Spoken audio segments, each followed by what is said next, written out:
Quand tu vends ta propriété, tu veux savoir combien il va te rester dans tes poches. Quand tu achètes, tu veux savoir exactement combien ça va te coûter.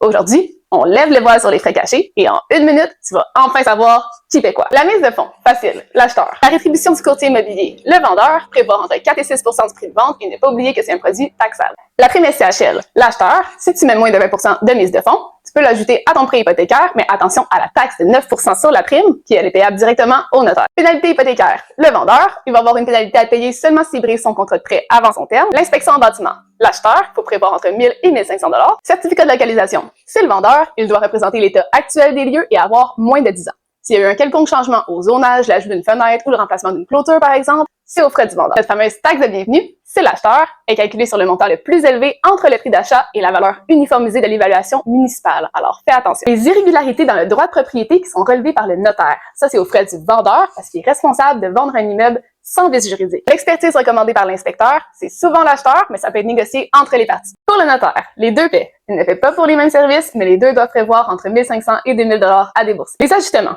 les deux paient en fonction de la date d'occupation ou de la date de notaire, selon ce qui a été convenu dans la promesse d'achat. En général, on fait un ajustement pour les taxes municipales et scolaires, les loyers, les frais de condo et le combustible. Si on a un condo et qu'il y a une cotisation spéciale qui a été votée avant la signature chez le notaire, mais qui est payable après, qui d'après toi doit payer ces frais-là? L'acheteur ou le vendeur? Donne-moi ta réponse en commentaire et je te donne l'heure juste après-demain